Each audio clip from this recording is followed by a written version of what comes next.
Voilà, donc normalement, vous devez avoir réussi votre bloc de 7 étoiles. J'espère que tout s'est bien passé, qu'il n'y a pas eu de difficultés particulières. Normalement, c'est donc un bloc qui va assez vite, qui est assez simple quand même, assez simplifié. Donc là, vous allez pouvoir soit en faire un coussin ou un petit set de table en le gardant en forme d'hexagone, ou bien vous pouvez le transformer en forme plus droite en lui rajoutant des triangles autour. Donc vous mettez 4 triangles comme ça et après vous pouvez avoir un set de table.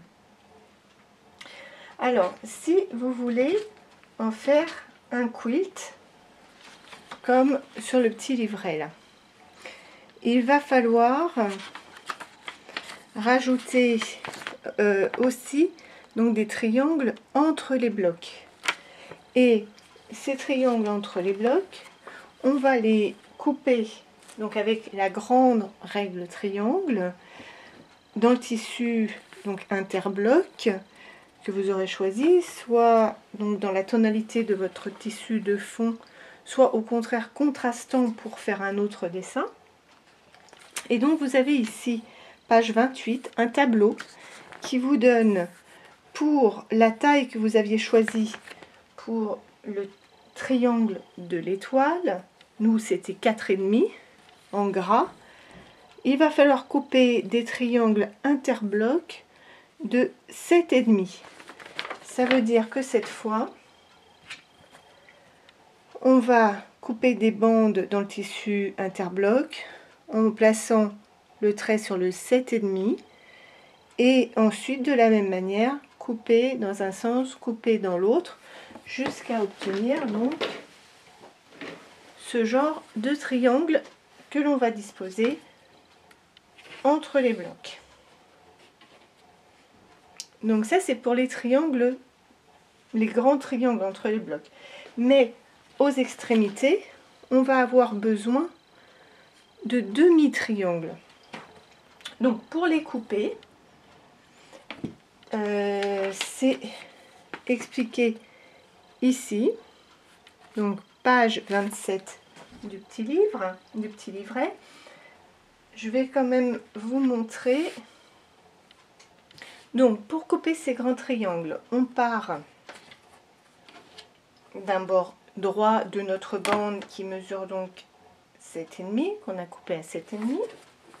On se met cette fois la coupe à gauche et on va placer notre règle triangle, le trait plein à gauche du trait pointillé sur le bord droit là de la bande, et en bas on va mettre le 7,5. Donc 7,5 en bas, trait plein vertical. 7,5, trait plein, pas le trait pointillé ni le trait qui est à droite, mais le trait plein qui est à gauche, et on coupe.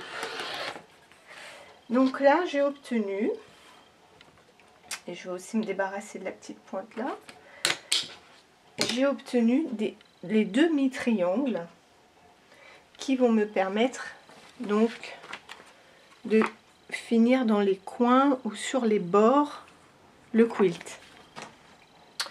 Pour l'autre côté, quand ma deuxième coupe, je vais placer le trait plein, mais celui qui est dans le triangle cette fois. Donc le trait plein qui est à droite cette fois du trait pointillé. Et là-haut, je vais placer l'intersection entre le cardinge pointillé et le trait plein du 7,5. Je vous mets la photo en gros plan pour bien voir. Donc l'intersection entre le cardinge et le trait plein du 7,5 doit être sur le bord du tissu. Le trait plein qui est à droite du pointillé doit être sur la diagonale.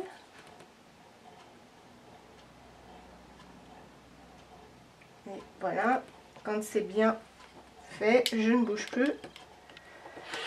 Je coupe. Et normalement, j'ai les mêmes triangles. Autre solution, avant de couper, ce que vous pouvez faire, c'est utiliser les triangles que l'on a utilisés par la coupe précédente comme gabarit. Vous les placez au-dessus, vous placez votre règle, peu importe, et vous n'avez plus qu'à couper. Vous pouvez donc utiliser vos premiers triangles comme des gabarits, ou bien donc vous coupez cette fois en plaçant le trait plein qui est à droite et l'intersection 7,5 trait plein. Voilà. Donc ça c'est pour les triangles interblocs. Donc il n'y a pas que ça. Si vous faites un quilt, vous allez avoir besoin de demi-blocs. Donc pour les demi-blocs, c'est relativement simple. Tout est regroupé page 26. Ça vous dit combien de grands triangles il faut couper, de petits triangles, de losanges et de trapèzes. Que vous fassiez deux demi-triangles à la fois ou un par un. Donc si vous les faites un par un, vous vous fiez à ce qui est entre parenthèses, c'est-à-dire qu'il va vous falloir deux figures comme ça, deux comme ça. Donc il va vous falloir deux figures comme celle-ci. Donc maintenant toutes les figures on les a faites, vous les connaissez. Deux figures comme celle-ci. 4 triangles unis. Une seule figure comme ça. Et une à demi. Elle est là. Donc après vous suivez l'ordre d'assemblage de votre demi-bloc et vous obtenez ce drôle de bloc un peu biscornu. On va couper l'excédent pour avoir un vrai demi-bloc. Pour ce faire, on va utiliser une règle et on va passer par le sommet des pointes qui nous intéressent. Ça va être notre repère, le sommet des losanges, des triangles. Ici aussi, on va passer le trait quart d'inch dans ces sommets. Et on va donc couper à un quart d'inch, on va laisser la valeur de couture. Donc, c'est bien mon quart d'inch qui passe par les sommets.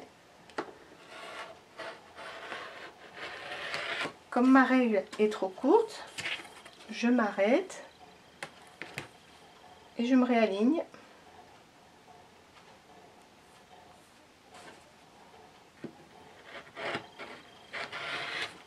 Voilà.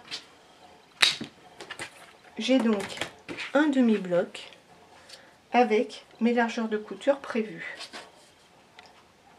Donc ça, vous en faites autant que nécessaire en fonction du nombre de rangées, de blocs que vous allez faire. Moi, pour ce tissu-là, je vais faire 8 blocs. Donc, qui est en fait l'équivalent de ce petit quilt-là. Sur cette image-là, j'enlève 2 rangées. Donc, je vais faire celui-là.